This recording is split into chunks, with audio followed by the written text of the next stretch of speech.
Welcome, and thank you for joining us for part 4 of our 6-part educational program, Global Healing Approaches for Enhancing Your Immune System Capabilities. Today, we are talking about nutrition with an Indian accent and how to cook for better health. Brought to you in partnership by Know We Well, the Doctor.com, and the Celiac Society of India. In this important 6-part series, we look at the most critical aspects of the immune system and how we can tap into ancient, integrative, mainstream, and cutting-edge practices to make it efficient and enhance its ability to handle day-to-day stresses and disease. We explore a regenerative whole health approach from top experts around the globe who will help you transform your body's ability to handle disease and give you realistic approaches to protecting yourself and your family. I'm Mala Sekri, and I will be your host and moderator today. Before we get started, I'd like to call your attention to the Q&A at the bottom of your screen and to invite you to send us your questions. We will answer as many as possible at the end of our discussion today. Now, I would like to introduce you to our wonderful experts. Dr. Tom O'Brien, who joins us from Costa Rica at 4:30 a.m. Indian Standard Time, is Costa Rican time, is an internationally recognized expert and speaker focused on food sensitivities, environmental toxins, and the development of autoimmune diseases. He is a chiropractic doctor, a certified clinical nutritionist, a diplomat of the American Clinical Board of Nutrition, a teacher, book author, and founder of the Doctor.com, as well as the visionary behind the Gluten Summit, A Grain of Truth, one of the first online summits that brought together 29 of the world's experts on gluten connection to diseases, disorders, and a wide range of symptoms and ages. And Dr. Tom is the Chief Health Officer at Know We Well. Our next expert, Ishi Khosla, is a columnist, TV and radio speaker, a TEDx speaker, a researcher, and author, focusing on the effect food has on the body. She's a clinical nutritionist at the Center for Dietary Counseling in New Delhi. Ishi has authored many books, amongst them Eating at Work and The Diet Doctor. Passionate about nutrition and a strong believer in the power of foods, she spearheaded the first of its kind health food company in India, in the business of producing and retailing health foods and operating health cafes. I am so excited today to introduce to you multi-award-winning chef Manish Mehrotra. He has been called the most exciting modern Indian chef in the world today. Having started his career in Mumbai as part of the team at the Thai Pavilion of the Taj Hotels, he joined Old World Hospitality in the year 2000 and has been with the company ever since. Manish is passionate about his craft, his knowledge of ingredients and their origins. As head chef at the fantastic Indian accent restaurants, he offers an inventive approach to Indian cuisine. He's designed its path-breaking menu, which is his interpretation of nostalgic Indian dishes with an openness towards global techniques and influences. I'm your host and moderator, Mala Sekri. My years in media as publisher, COO, content producer, and host anchor of various programs, live and on television, have kept me deeply engaged with health-based content that I'm proud to present today to all of you. Food, glorious food. What wouldn't we give for that extra bit more? That's all we live for. Why should we be fated to do nothing but brood? On food, magical food, wonderful food, marvelous food, fabulous food, beautiful food, glorious food. Food, Glorious Food, written by Lionel Bart, the opening song from the 60s Western and Broadway musical Oliver. It is sung when workhouse boys are dreaming and fantasizing about food when going to get their gruel from the workhouse. And I quote again, "Is it worth waiting for if we live till 84? All we ever get is gruel.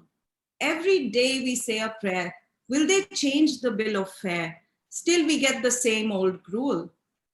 Anyone who's been on a diet will sympathize with the boys from Oliver Twist, who would fantasize about sausages and custard, steak and pie, while eating their gruel made from oats and water, and sometimes mixed with broth for a treat. And while that's a bit extreme, the feelings are similar. I'm sure if the author of the musical Oliver, based on Charles Dickens' famous novel Oliver Twist, had had the boys off for a health checkup, he might have found that the boys from the workhouse were healthier and fitter than the rich men that they envied. The grass is always greener, they say, or in this case, the food is always tastier on the other side. With our fabulous experts, the food is indeed tastier on this side as we explore healthier alternatives, when to cook, how to cook, what to cook it in. We're also hoping that Manish will share some of his secrets today. They say a chef always leaves out an important ingredient, so you never quite get the same taste. Manish is not going to do that, and neither is Ishi, as we want you to eat healthier, cook healthier for yourself and your families. We always start with Tom. We love to start with Tom. Tom, good morning. Good morning. Good day. It's early for you. I'm going to start off with a complicated question. They say, I've read, that food starts losing its nutrition from the moment it's plucked. You pluck the vegetable or the fruit, and it starts losing its nutrients. Is that a myth? And if it is not, how can we make sure that we minimize those losses?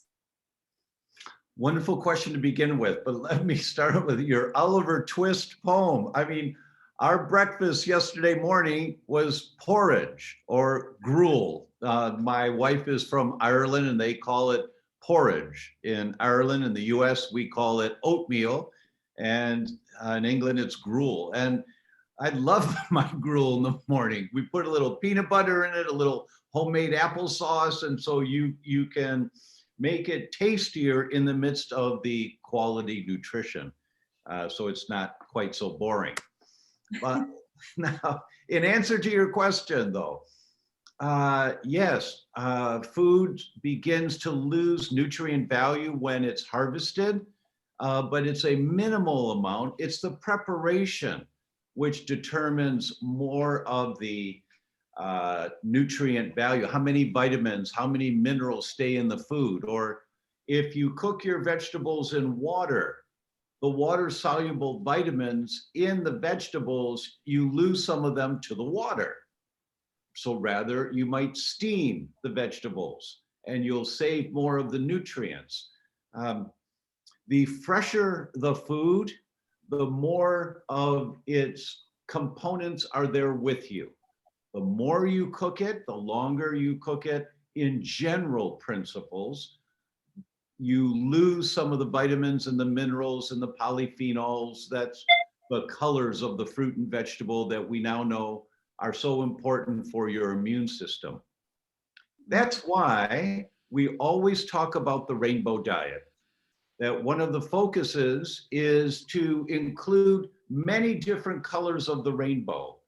The red tomatoes, the green broccoli, the purple cabbage, as many colors as you can, because the colors are the stress hormones in the plant that protect the plant from danger.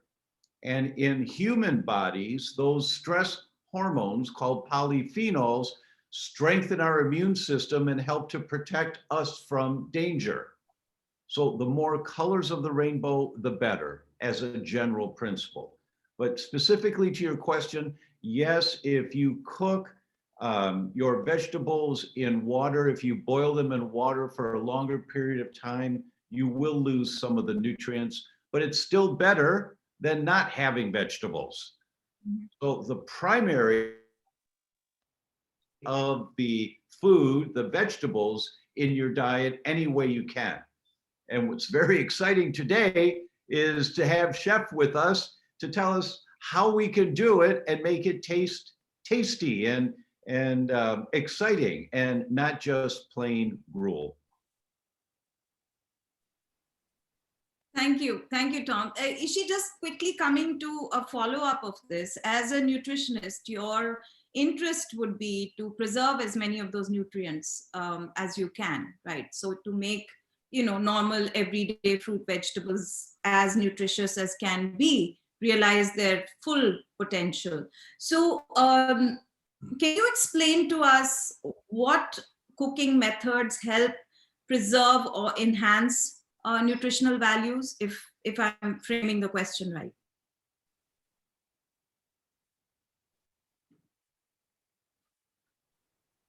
Yes, Mala, that question is a good question and often asked.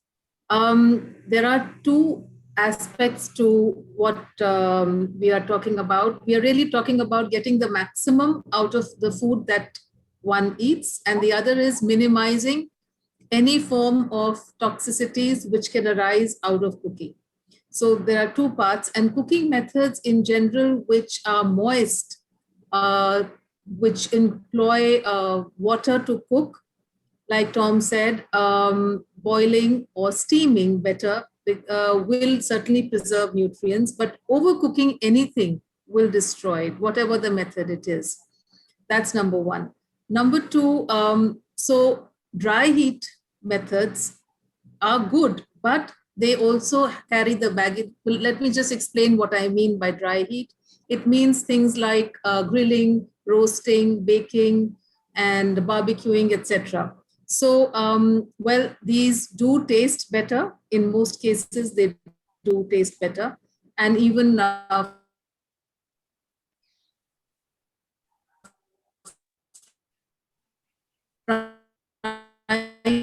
is in that category, but they carry the baggage of something if you're trying to preserve nutrients and make it less toxic.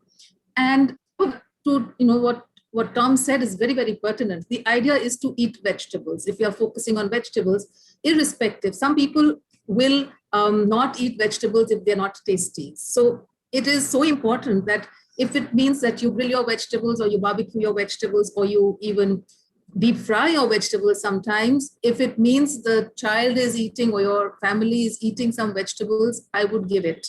But not obviously be the choice of cooking. We will introduce others, but that is how important it is to have vegetables. And so slow cooking is another very wonderful way of preserving nutrients and minimizing something called what we call, I might as well say it, AGs. These are advanced glycation end products of cooking. When proteins and certain other nutrients combine with sugars to make undesirable elements in the food, which can cause inflammation and oxidative stress to the body. Now, I don't want to get technical here, but just want everyone to know that these are formed when certain cooking methods are employed. And you can minimize them with moist heating and slow cooking and using steaming and poaching and stewing as preferred methods of cooking. Mala? Tom, you wanted to say something. Thank you. Yeah, there's one more thing, and that is microwaving. That when you microwave your food, you kill it. That the life force in the food, the enzymes, are completely destroyed. And the fresher the food, the more of the vital nutrients in the food, the life force of the food is available for you and your family. But when you microwave it, you kill it. I recommend everyone have a microwave in their home, in the kitchen, and it's to be used for one thing, and that is the sponges that you wipe the counters with. After you rinse them off, you put them in the microwave because you'll kill any bacteria, and you keep a sterile sponge. That is the only thing from a health perspective that a microwave is good for. Thank you for that, Tom. And that was going to be one of the questions that that I was going to ask you, but straight away, Manish, and just one thing, Mala, sorry, just one thing to add here. I must clarify, because all the literature, when you look up safety of microwave cooking, is 10 on 10. All nutrients are preserved. That may be true, but like Tom said, the polyphenols and the enzymes are lost, and nobody talks about that. So let not anyone get confused with this information. Great. That's a great takeaway. Throw away your microwaves or use them for cleaning your sponges. Manish, coming to you, you have virtually reimagined Indian food. I mean, Tom, I don't know if you've had the opportunity to go and visit the restaurant in New York, but it is Indian food as you've never seen before. And Manish's menu, comes up with these wonderful combinations. And visually, they're just so. I mean, we talk about the visual appeal of food being so important, to make it more desirable. Manish, is preservation of nutrients in your mindset at all? Is this something that that you train for as a chef? Definitely. See, until now we have talked about how to cook the food, in what medium, what method, and all these things. But running a fine dining restaurant or even in the house, the most desirable food is what food looks good. So the main thing what is about the vegetables or any ingredient what you are cooking is, first thing you have to cook only that much which is required. It is for every vegetable, every ingredient, there is a different time and different types of cooking method which you require, so that the look of the vegetable, along with definitely with the nutrients and all, is not destroyed. And when we are in a fine dining restaurant, I particularly pay a lot of emphasis on texture of food. Especially when we cook food in India, we tend to overcook all the vegetables too much. So when you are eating cauliflower with potato, we cook cauliflower so much that if you close your eyes and eat, whether you're eating potato or cauliflower, you can't make a difference. So you have to cook food in certain manner that it retains its texture and definitely a look. If you're buying a very good quality asparagus and you are cooking it till it becomes limp, black, and overboiled and pale in color, what's the use of cooking that thing? You are killing it, you are killing the nutrients, you are killing the look, and you're killing the flavors also. So for me, my flavors and look is very, very important in the food, which automatically preserves the nutrients also, because you're going to cook it in a correct amount of time and in a correct medium of cooking and correct method of cooking. So everything is preserved in that. And visually, food is very, very important. If something doesn't look good, it becomes really tough for people to accept it while eating it. So Manish, I'm often intrigued, when you come up with your menus and your dishes, they're minimalist in their approach, right? True. Not only do they look good, but they have sort of a very minimal approach to even the way they are cooked. Whereas Indian food is known for its, the rich curries and the overcooking and the masalas, the spices and everything else. How do you keep the basic essence of Indian food alive and employ a newer method? Is that your Oriental training? How did you do this? Yes, it is. It really helps my Oriental trained in Southeast Asian cuisine. The way they cook it in a wok on a quick method of cooking, which really helped me. And if you see, there was a difference between what you eat in restaurant and what you eat in Indian homes. And I tell all my young chefs, there are thousands of things you can learn from Indian home cooking, where people use correct things and things. The moment you go to the restaurant part, I don't think any mother would prefer to give any type of curry which is laden with oil on top. But when you go to a restaurant or a roadside joint and all, you get that kind of dishes which are oil is floating on top. So we can learn a lot of things from our home cooking and do our method correct in the kitchen. Honestly speaking, extra oil is not required to make food tasty. It is not. So whatever things, whether it's butter, whether it's cream, whether it's oil, whatever which are you consider is not very good, if you are using it, use it in such a way it is required, not in an excess, which we tend to do in a restaurant, especially in India. We tend to like if we have to eat dal, we have to have a dollop of butter on top. It is not.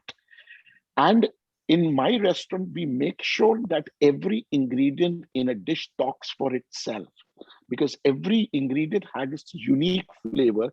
And if you are eating a dish where there are 4-5 components, I want each and every ingredient and component should speak for itself, rather than it's a mishmash of everything where you don't know exactly what you're eating. We are eating everything together.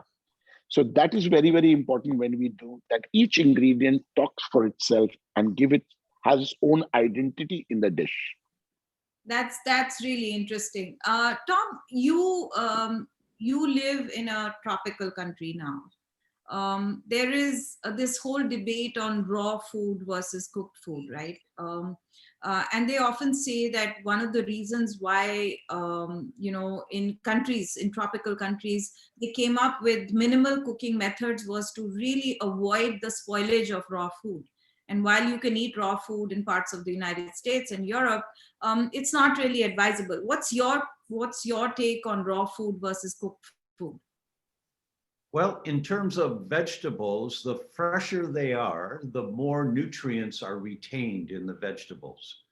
And so the idea of raw foods, raw vegetables, salads, different types of salads and things is a very valid concept.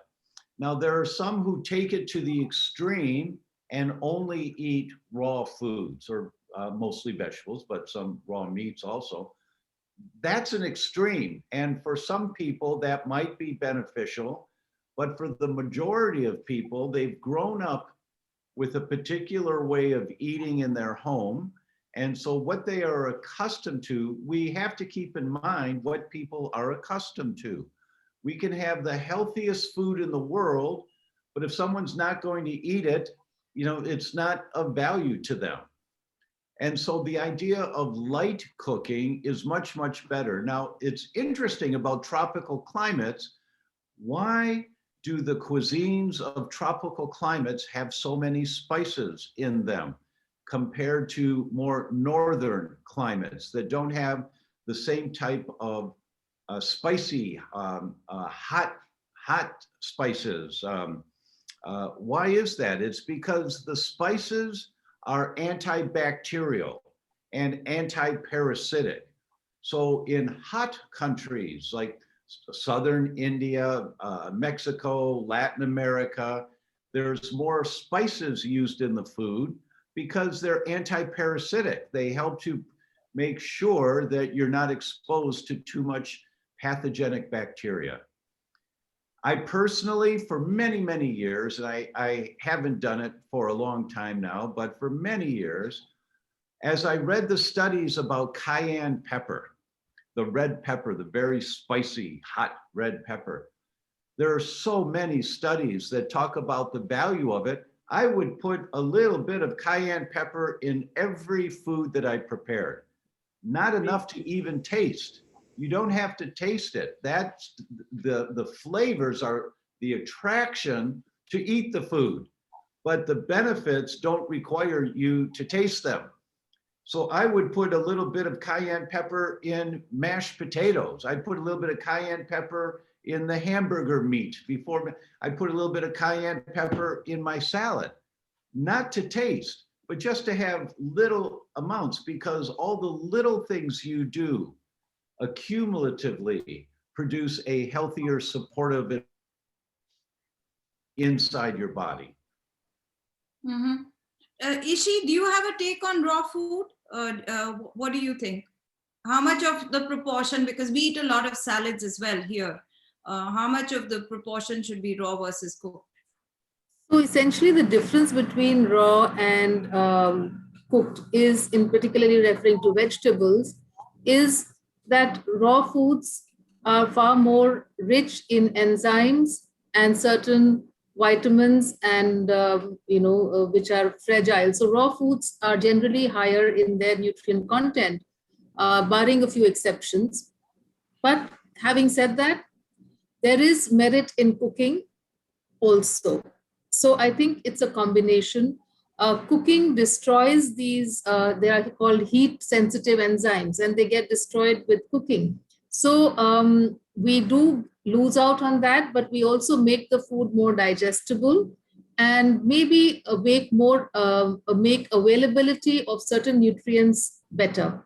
So there are examples to that. But overall, without getting into nitty-gritties of exceptions, etc., I would just simply say that a bit of both is needed.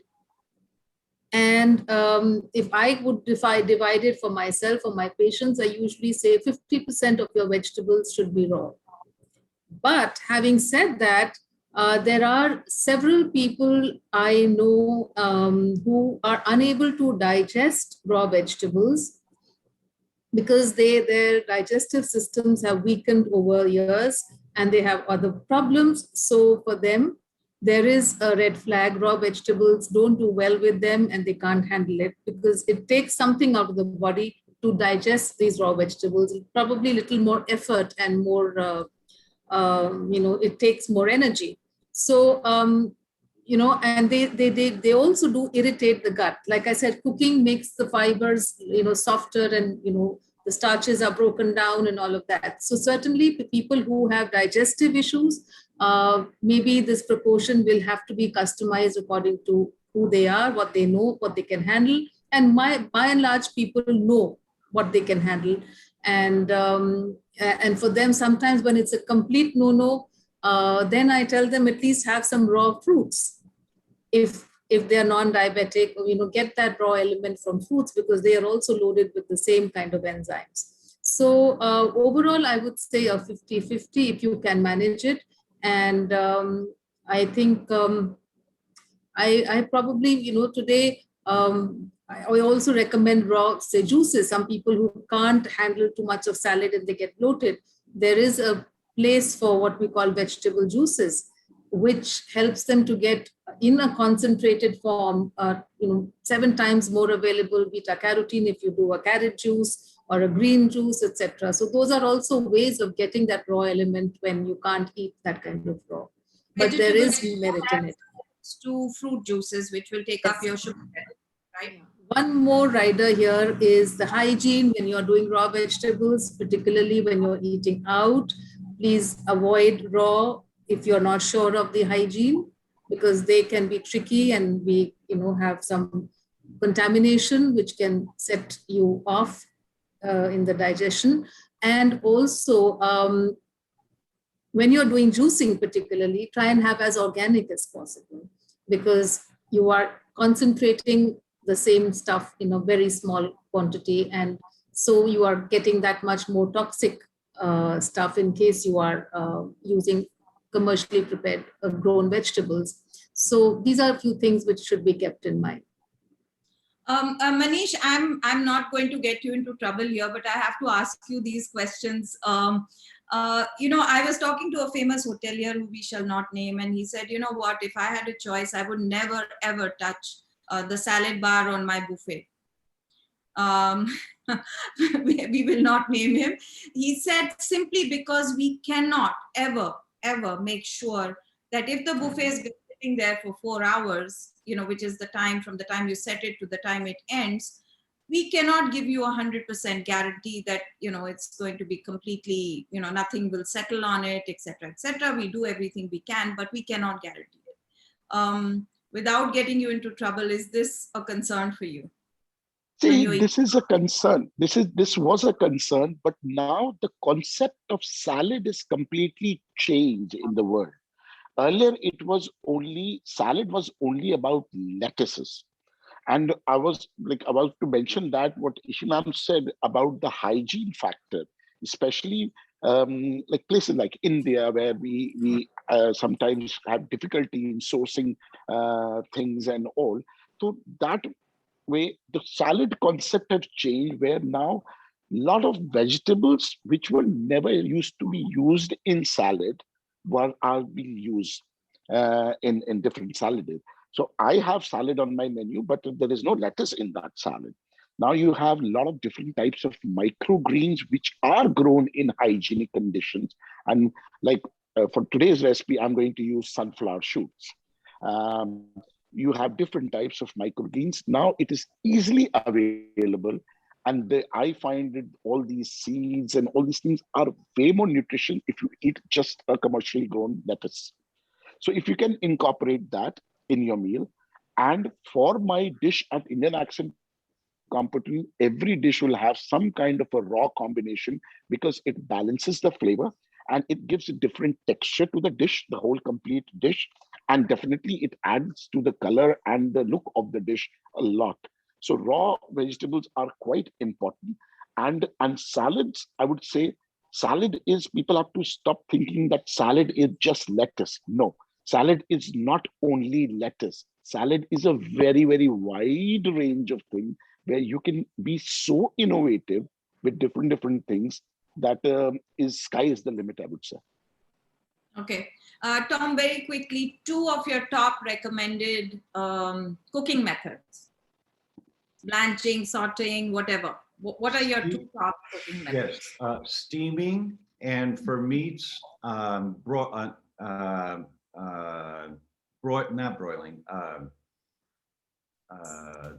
broiling. Yeah, so broil. So steaming vegetables and broiling meats. Okay. Ishi, 2, very quickly, 2 of your preferred cooking methods. I would say stewing and slow cooking, and maybe air frying as well. Okay, just to catch you there, air frying. You recommend it? Does everybody on this panel recommend air fryers? I have nothing against air frying, and what I also like about that gadget is that allows, if you're also say if you've got a deep fried food and you put it in the air fryer, you know all the extra oil drains out and it becomes crispier and far tastier.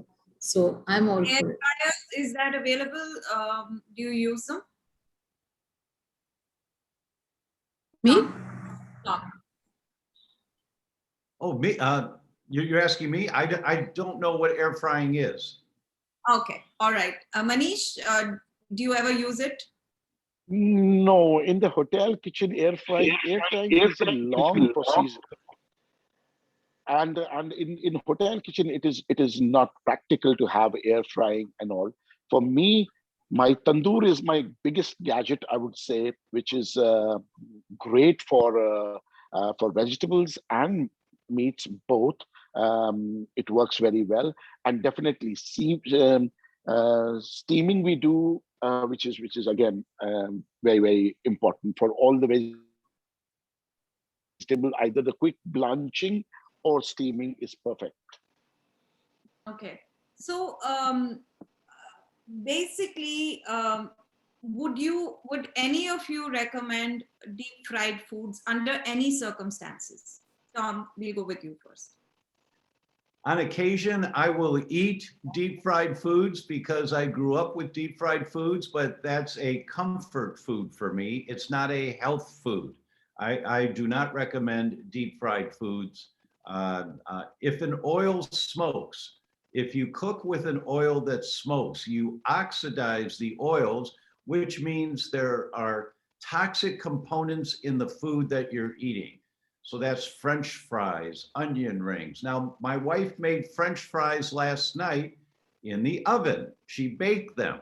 So we don't have to deep fry to have some of the foods that we may have grown up with. And I do not recommend deep frying. Is she deep frying anytime, ever? Oh, yeah.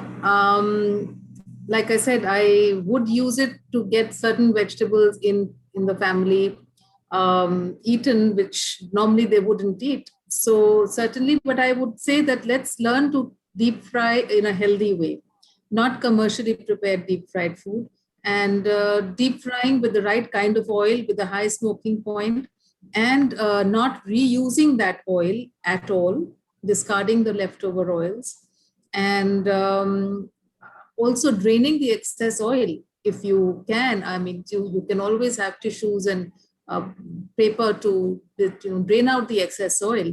So if you do that and use it like a treat, not like an everyday method of choice of cooking, but definitely as treats, there is place for it. And I think one shouldn't feel terribly guilty about it, and make sure that the rest of the diet is healthy. And you have a high antioxidant rich menu besides that one food. So you make sure you have a high vitamin C content in the meal, you have salads and all of that. So I think you can get away with a little bit of deep frying occasionally. French fries with leaves. Manish, that's a new dish on your menu. What's a high Oh. smoking point oil, Manish? Can you give us a few examples of See, high it, smoking- at home we use different types of oils, and now definitely in we don't use everybody say okay, olive oil is very good and extra virgin olive oil is very good, but those oils are not good for cooking. You can't do the cooking in those oil, because the nutrients and the good part of those oils are there when it is eaten as it is, rather than you start cooking and deep frying in those kind of oil.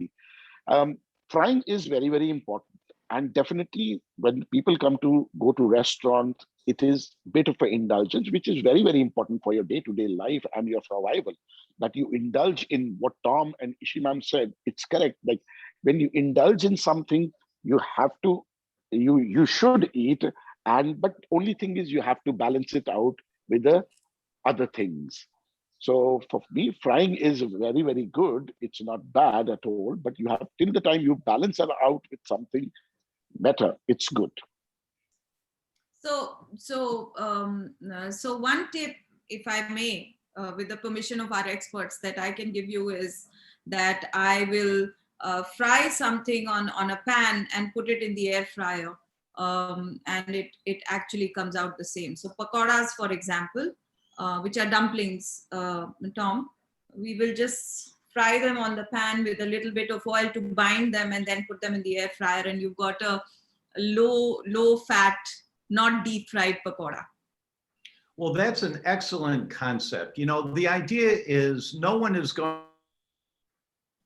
we all are going to choose foods that we like, that we eat, that have been special to us growing up. I refer to those as comfort foods.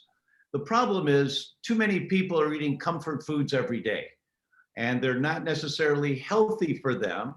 There's nothing wrong with going to a lovely restaurant. I look forward to going to New York, although I don't like New York, but I would go to Chef's restaurant. It would be a destination trip just to go to the restaurant, you know, and there's nothing wrong with having a special meal or a special food on occasion. We don't have to be perfect. We just have to have the majority of our choices be as healthy as possible for us. I think that's a way of finding balance in the midst of this discussion about frying foods and minimizing the toxic oils that accumulate in the foods. We have to find balance with it. Right. Just to highlight the points that we've been making, you know, bhindi, okra. So okra can be made in so many different ways. That's lady's finger, that's another name for it. But whenever it's made the traditional way, my family does eat it. But the quantity eaten is far smaller compared to when it is deep fried with chickpea flour. And it's just picked up like, you know, the whole bowl just finishes. So one has to kind of play. I mean, we don't always have to make it that way, but certainly there is room for introducing these foods and for making the family consume these foods occasionally in these fashions. And I think it's fine. So, Tom, coming back to you, breakfast like a king, lunch like a prince, and dinner like a pauper. That's been said, right? What to you is the most important meal of the day, and what should be the proportion of food that you should be eating? It's individual. It depends on the person, and sometimes, you know, if you're cooking for a family, you have to find balance between the families. Some people thrive on having a large breakfast, nutrient rich, that gets them going. It gives them the fuel for the day. Other people do fasting mimicking diets where they try to eat all their food within 8 hours in a day and just have for the rest of the day. There's a lot of health benefits to doing that for a period of time. It depends on the individual. For me personally, I do not feel my best if I have a large evening meal. Now, if I'm going to a restaurant, I'm going to enjoy the food at the restaurant, but at home, I don't feel good if I have a big pasta meal or a large piece of a steak and potatoes in the evening. So we find in our home that our breakfasts are usually somewhere, we'll have coffee early in the morning, and then our breakfasts are usually somewhere between 10 o'clock in the morning and noon. And if it's around 10, then we have a 4 o'clock to 5 o'clock late lunch, early supper, and then perhaps a snack in the evening. Now that's a very unusual schedule, but during this time of COVID, I've been home, working from home 24/7.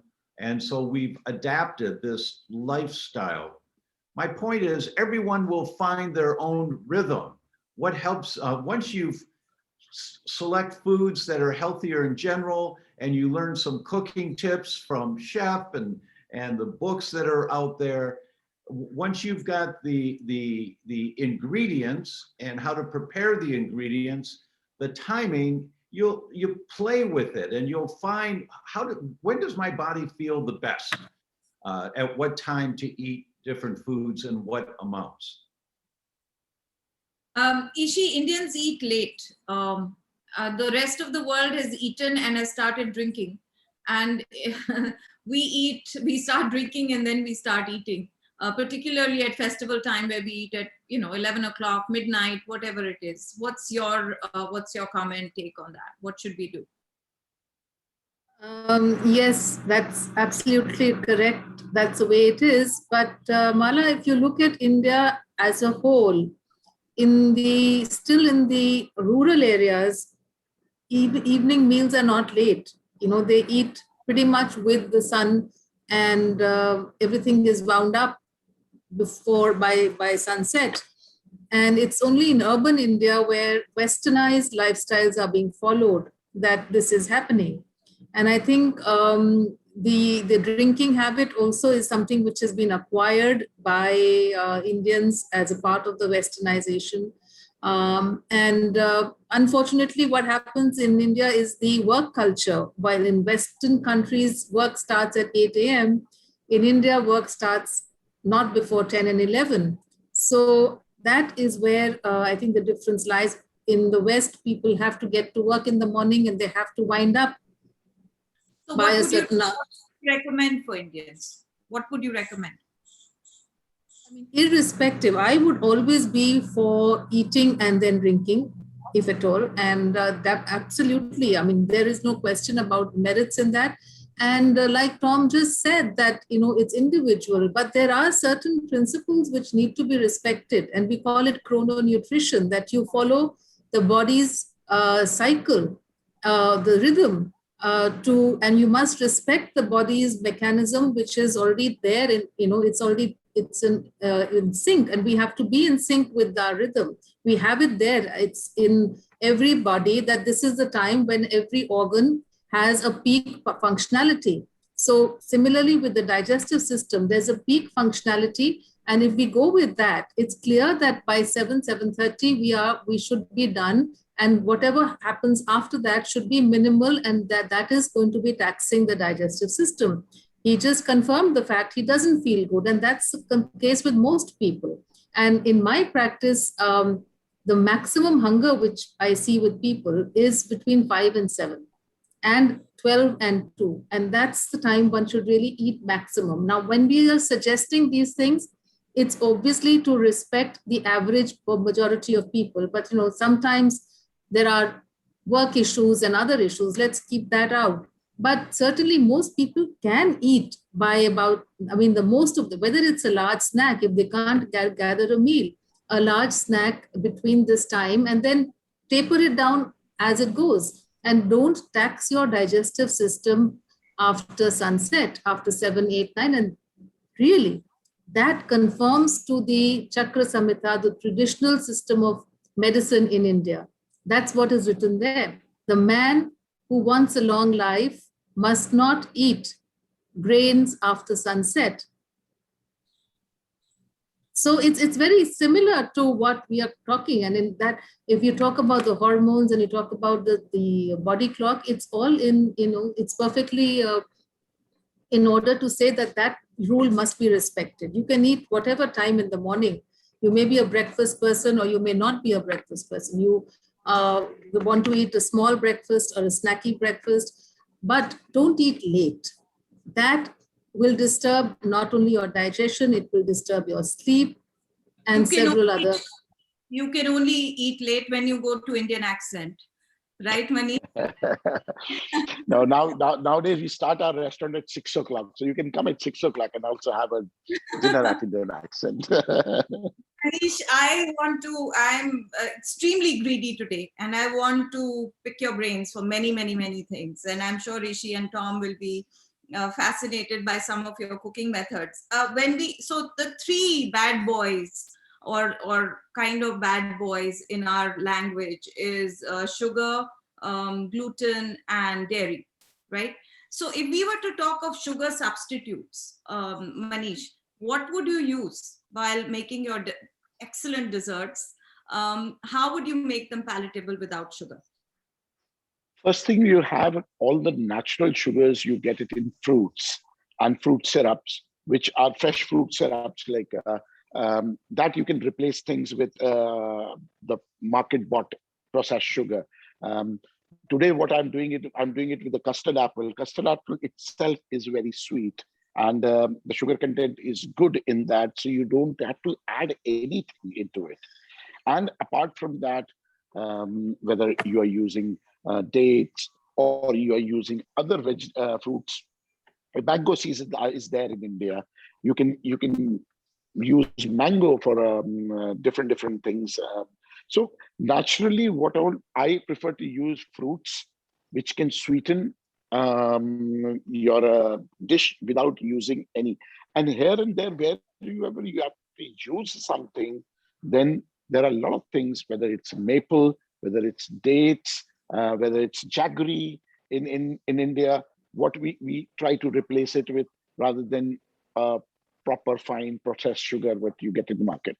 Okay, so here's a tough one. Most Indians wake up to chai and biscuit, chai and cookies, right? They want their cookie in the morning. They want a rusk or something. That's a bad boy. Okay, you can't start your day with a sugar-laden cookie with gluten and possibly dairy in it. What would you replace it with, Manish? Come on, give us something to work with here. The best thing which I use, and since childhood we were eating that early in the morning we used to get amaranth laddus. Wow. With a jaggery. Okay. So amaranth with a little bit of jaggery, and those laddus were delicious, and it was good, and it was wholesome. And that goes perfectly with your day-to-day thing. You just have to pop a little bit of amaranth. You just have to mix it with a little bit of chopped dates, and you can make those cookies. And that is a perfect way to start your day. So the advantages of tuning into this webinar, you can have a laddu in the morning. What more do you want? Absolutely. What else you want? She's suddenly very approvingly at Manish. She's looking at you very fondly. Are you recommending this? Yes, it's a huge challenge with me and my patients, and to get them off that biscuit and that dipping habit is really cutting the cord literally for them. But I have to give them options, and one of them is something like a laddu. Sometimes in fact, in my health food outfit that we had, I devised a cookie with fiber and with the raisins and with some good fat, peanut butter, and they were just nutty fiber cookies. So we got the nuts and we got the fiber, and there was no flour and no bad fat and really no sugar. And they sell very well. So that was really an option which we came up with just to deal with this huge comfort in the morning that people have. And what's your view on stevia? My view on stevia is okay. Tom? That's for you. Stevia is, it falls in the category of the artificial sugars. It's to be avoided whenever possible. As Chef has said, fruit purees or dates, using more natural sugars is always preferred. If someone needs to use a artificial sugar, stevia is less toxic than some of the other ones. It will not have as profound an effect on the microbiome as aspartame and some of the other artificial sugars will in your gut, called the microbiome. Stevia has a bit of a negative effect, but not as much as some of the others. But we do not recommend it as a first choice, but as a necessary backup. Okay. The other sort of bad boy is the carbs, right? Sugar is one part of it, and I'm sure we can find our way around to fruit purees and stuff like that. Low carb options, Manish. Any solutions at all, or it's the world earlier used to think that without wheat we are not going to survive. It is not true. And if you go to interiors of India, it's not that everybody eats wheat only. No, they have so many different types of flours which are available, whether it's different types of millets, or whether it's a jackfruit flour. Just now I got this beetroot flour. So all these things are available, and they were being used in India. Like we do a bread in our restaurant, which is inspired from the Maharashtrian bread of Thalipeeth, which is a naturally flour, which is flavored with lots of onions and fresh corianders, chilies and spices, and it is really, really tasty to eat. You will never going to miss any type of bread. And today, one bread I'm going to show is which made with the mung beans, which in India we call it a chila, like a pancake. And in India we have dosas. Dosas is like so good. It's completely gluten-free and it's so tasty. So it's a myth that you will miss wheat. It is not necessary. You have so many different things which you can substitute. So today I'm going to do the mung bean pancakes, which I'm going to top it up like a pizza. It looks like a pizza, but it is not pizza without cheese, definitely. So I am going to be killed if I don't ask you to show us your recipe soon. We're getting on in time. I have dozens of questions for all of you, but I think we'll have to do part 1 and part 10 of this series, Manish. So can we get to some recipes that you want to show us today? And I just want to warn everybody who's watching that Ishi and Manish have come up with a lot of recipes which will be available for you on the KnowBeWell site, and they will come to you separately as well. You can make notes as Manish talks, but some of these, well, most of these and more will be available to you on the KnowBeWell site. Manish, would you like to start? Let's start. Yes.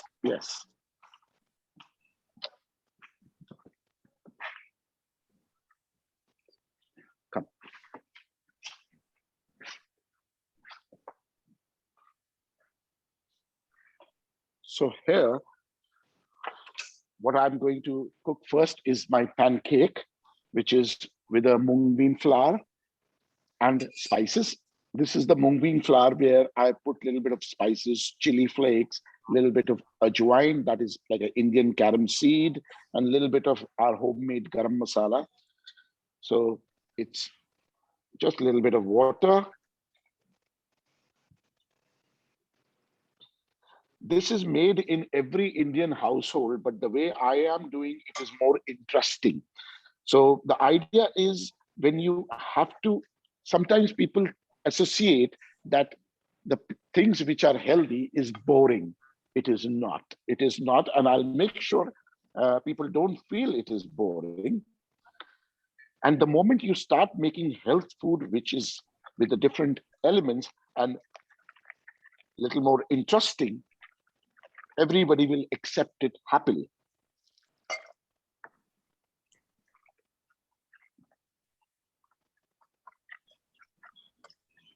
So you So are this is mixing the mung bean flour with all the spices right now. all the spices, little bit of turmeric, little bit of red chili powder also, and the salt.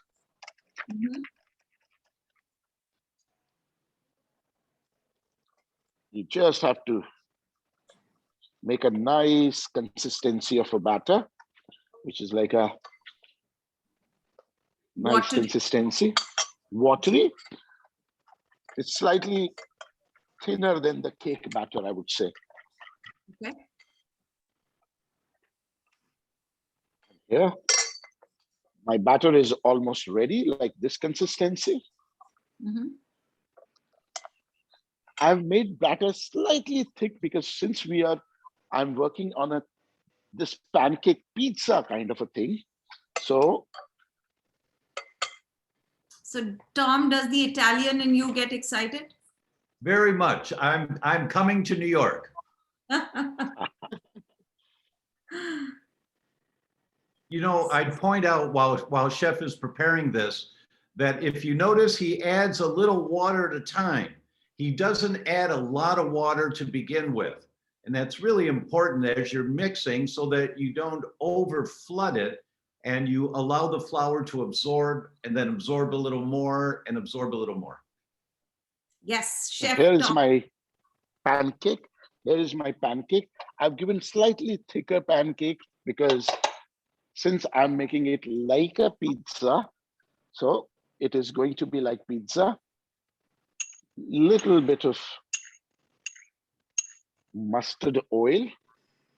Mustard oil. Okay. See, I am from Bihar, so there we use a lot of mustard oil. And it gives, since you add a little bit of mustard in the pizza, the mustard sauce and all, so mustard oil gives a little bit of punch to your pizza. And it's nice mustard oil. But you can use any other oil if you want to, right? You can use any other oil. If you want to indulge, you can use ghee also if you want to. In many homes, you will find people make chilas with the ghee. Excellent. How do you get that round perfect? Oh my God. So I've used very little oil in this so that it is just to make sure. Flip my chila.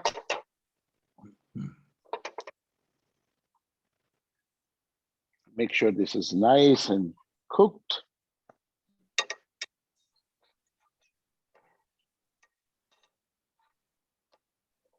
Tom, while Manish is cooking, what is this water you're drinking? It's my daily routine of a light, low sugar tonic water mixed 50-50 with water.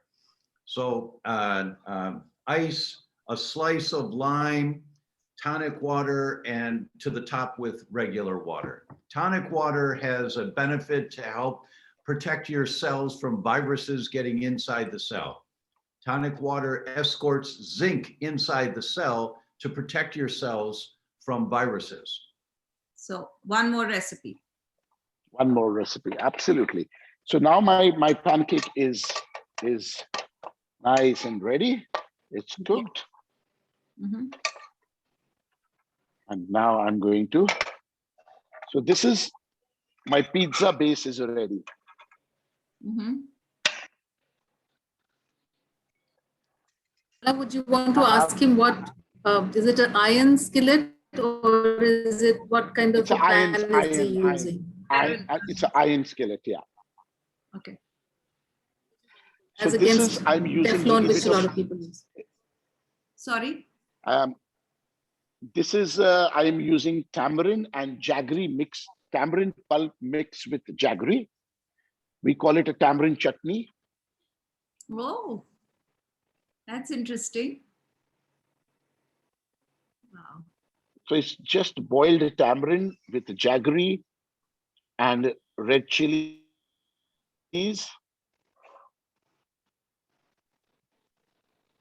Then we have a little bit of our green chutney, which is basically just mint, coriander, and lime juice.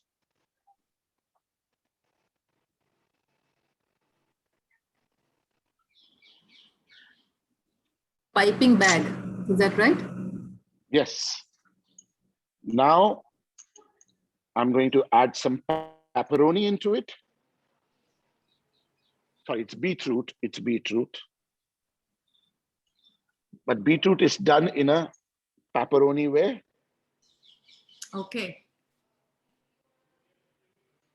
So thinly, very thinly sliced. First, beetroot is roasted and then thinly sliced. Mm-hmm. Then we have one more variety of beetroot, that is candy beetroot.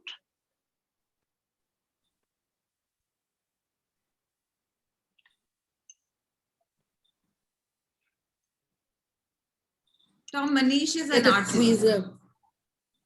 Yeah, we have to get a tweezer in the kitchen now. See, there are a lot of things you can use and make food more interesting. So nowadays, a lot of pickling is going on.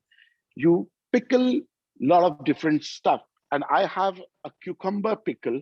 It's a nice baby cucumber, which is pickled in a little bit of vinegar.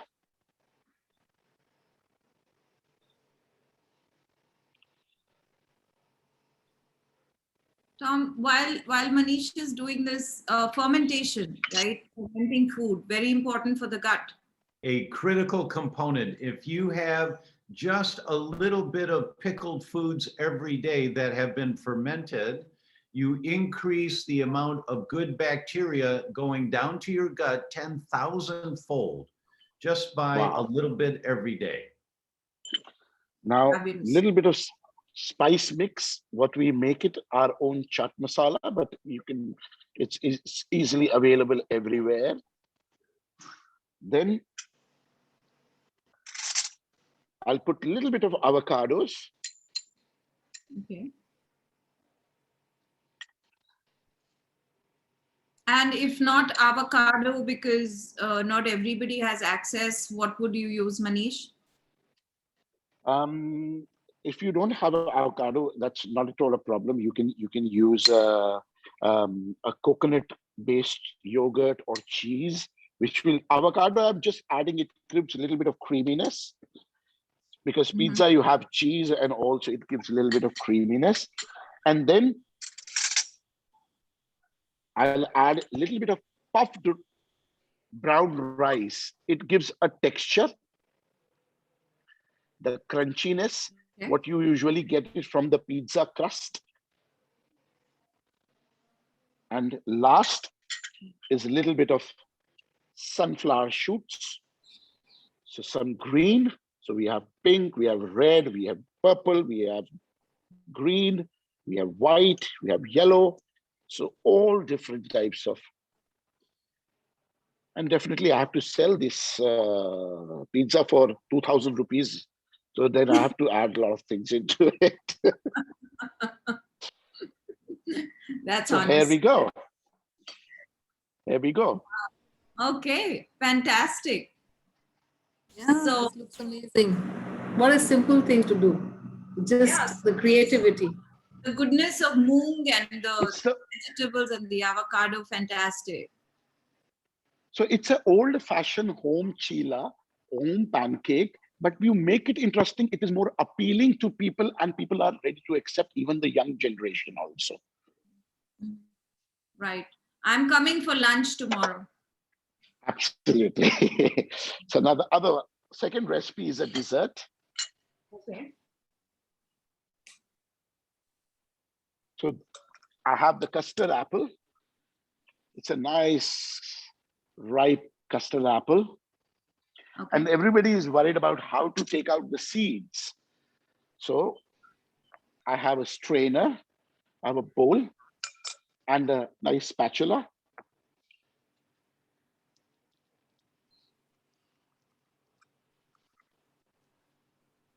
And you're using a soft custard apple, right?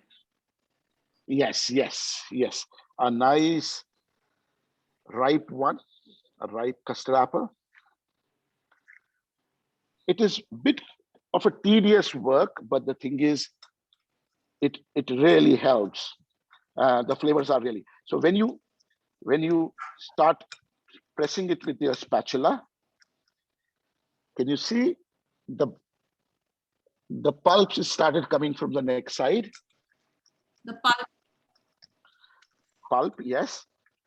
And the seeds are coming out of the pods. Can you see the seeds are coming out of the pod, which you can pick it Right. with a spoon later. All the seeds will come out easily and you are not touching with your hands. So it's like all the seeds are coming out, so which you can take out the seeds with the help of the spoon and see that my pulp is coming out and my pulp is coming out. So all the pulp, the goodness of custard apple is coming out.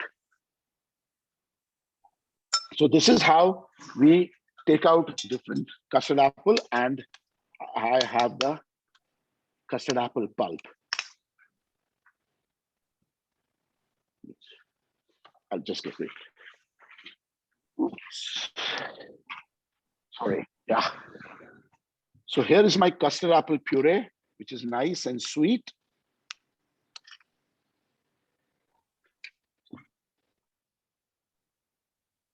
And I'm going to add a little bit of coconut cream. It's a first extract.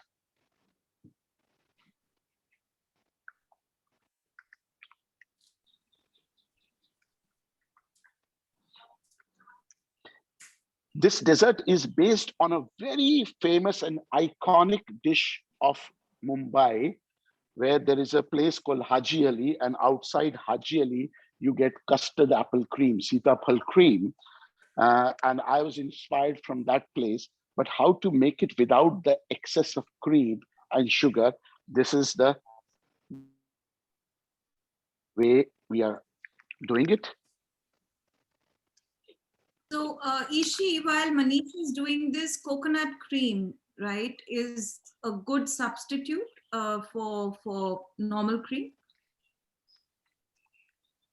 Really, if you're trying to avoid dairy, it works very well, both in terms of taste as well as the effect. The fats, the special fats which coconut delivers, which is what we call medium chain triglycerides, gut-friendly fats which help in several ways. And in fact, sugars do, because this is fruit sugar, but in general, sugars do disturb the gut microbiome. But there are special properties of these fats, which, the special kind of fatty acids, which help in protection against certain, yeasts and fungi, which are in the gut, the pathogenic ones. So it's fabulous. So, Manish, And what have we here- got here? So here our custard apple cream is ready. Now I am adding few blueberries. Are these fresh blueberries or frozen blueberries? It's absolutely fresh blueberries. These are fresh blueberries. Frozen versus fresh. Any comment, If Tom? you are, Yes. In general, if you don't have access to freshly harvested fruits and vegetables, and you're buying them in the market, if it's a supermarket, sometimes the tomatoes are picked 10 days ago and they're still not ripe, and transport to get to the store when you're going to buy them, the goal is that they're ripe when you buy them. So they're picked early and they use sprays to encourage the ripening pace. So sometimes the fresh from the supermarket is not as good because frozen are ripe. They pick them ripe and they freeze them immediately. So sometimes there are more nutrients in the frozen fruits and vegetables than there are in the fresh. I just want to add over here my 2-bit. We don't get access to blueberries, strawberries we do, but black currants, blackberries, etc. And there are lots of frozen varieties available in the market. So Tom has endorsed, go ahead and get your frozen blueberries. Absolutely. And there is little Gio, the perfect baby. He's here to look at the dish that's being prepared. He's drooling Wonderful. already. Manish, what have you got? So this is my custard apple cream, which is like sitapal cream with berries, and the final touches, little bit of gold leaf. Ah. See, I have to sell it for 2,000 rupees. So you keep saying. Is this chilled? This is chilled. You can serve it chilled, yes. So Manish, here we walk go. through the, wow, fabulous. Walk us through the ingredients again. You got custard apple. Custard apple, coconut cream, and berries and gold leaf. That's it. 4 ingredients. Fantastic. Fantastic. And you got a baby for a fan now. Yes. Little Gio all the So way these from two- Joe has to go to New York for sure. Beautiful. Fantastic. Wonderful. Manish, this is wonderful. Thank you so much. You know, Mala, if I can say, Chef has just demonstrated how a master can put a dish together in 10 minutes, 2 dishes. And there was prep time for all of that. But for each and every one of us, as we start exploring these types of things, you know, sometimes we'll make mistakes with them, and it won't look quite perfect. But it's not that difficult to begin to have that creative spirit come out. And you don't need gold leaf to do it. You know, it's beautiful, and in a nice restaurant, what a treat.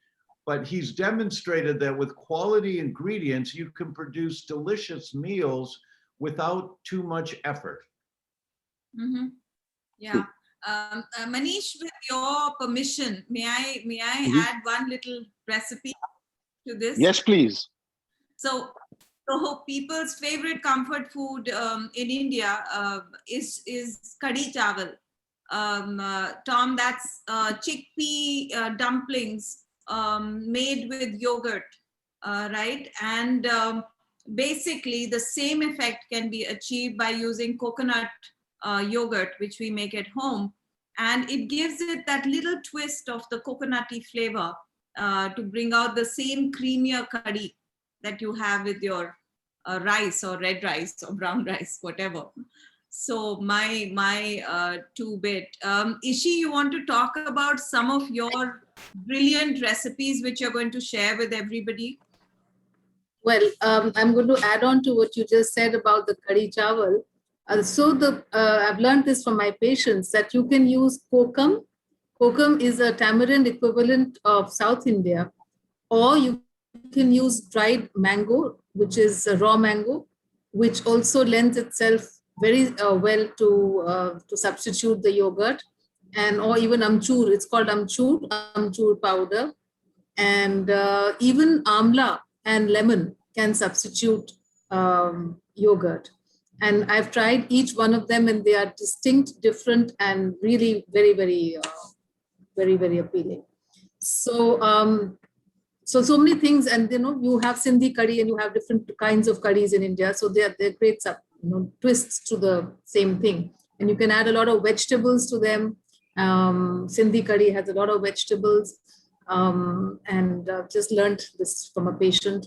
So, yeah, I think you're going to share many recipes which are going to go out to everybody, and Manish's recipes we will put down and send to everyone as well. Just one thing which struck me, which I've tried myself, which is fantastic to do as a bowl meal. Can you share your recipe of desi cow soy? This was really something which came out very organically in my office with my food preferences. Like I said earlier, I'm a very soup person and I like stews and soups. So without trying to burden my staff to make something specially for me. So dal is made, lentils are made every day in every Indian household practically. So just that big bowl, and I would ask him to chop all the garnishes like you have in a houseway, chopped onions and chopped coriander and green chilies and spring onions, etc., and have the top it with these roasted peanuts and sesame seeds, whatever you have. So, and even boiled eggs sometimes. So it was like one bowl. It was a one dish, one bowl meal with everything and with lemon juice. So it gave me my vegetable quotient. It gave me my protein. It was low glycemic. It kept me full for long.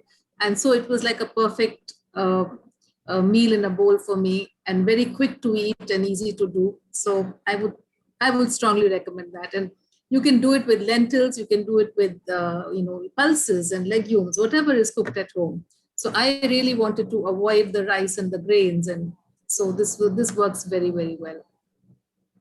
The recipe is in the resources.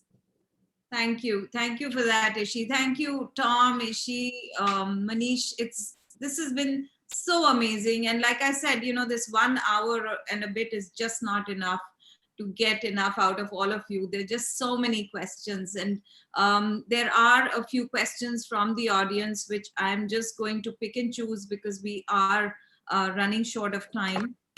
So going straight away, what about, somebody asked, what about pre-cooking and storing and freezing meals? If microwave is not the preferred method of reheating food, how should we do it? Who wants to address that? Ishi, do you want to take that? Well, fresh clearly is the best, no two ways about it.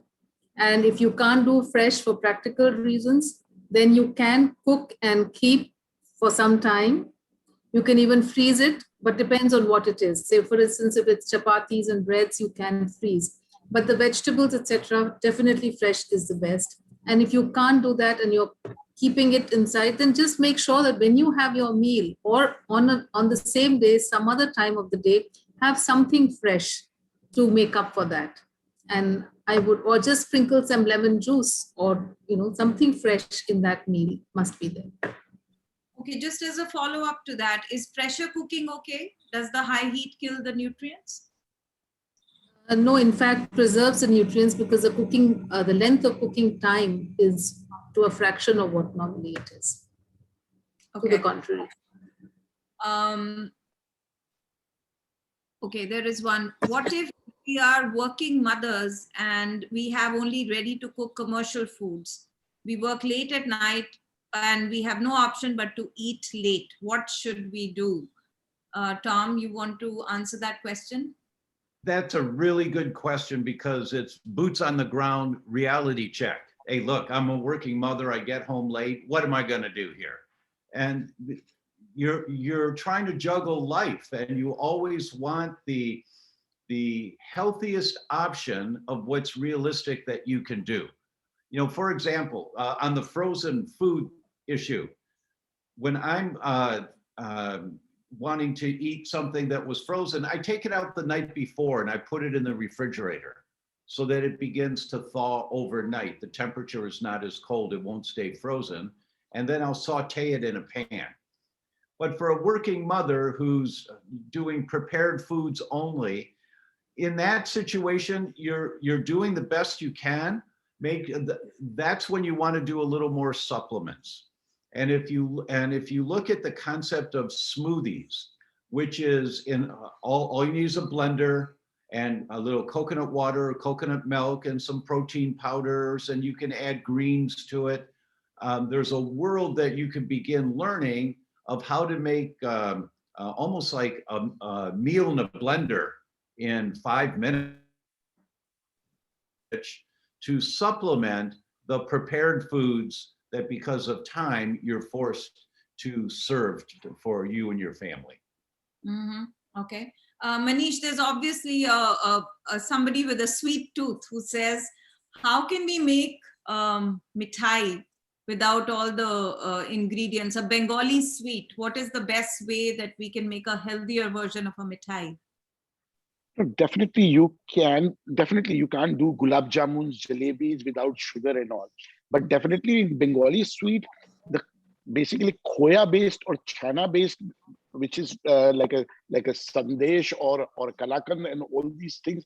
Definitely you can use again fruit purees or date or jaggery as a sugar substitute to it. And the problem with our Indian dessert, we tend to use very less fruits in our dessert. It was always dairy or wheat-based dessert in all over India.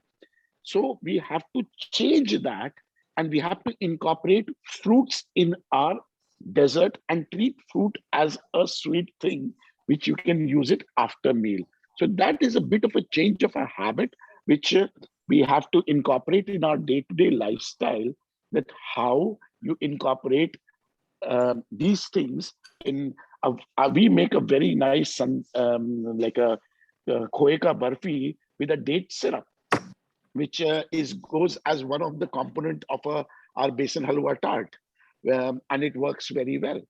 So there are a lot of options. Only thing is you have everywhere we get stuck is the mindset that this cannot be done. Once we start doing it, it will happen. It is possible, and you will start doing it. You will get n number of ideas also to innovate your own recipes.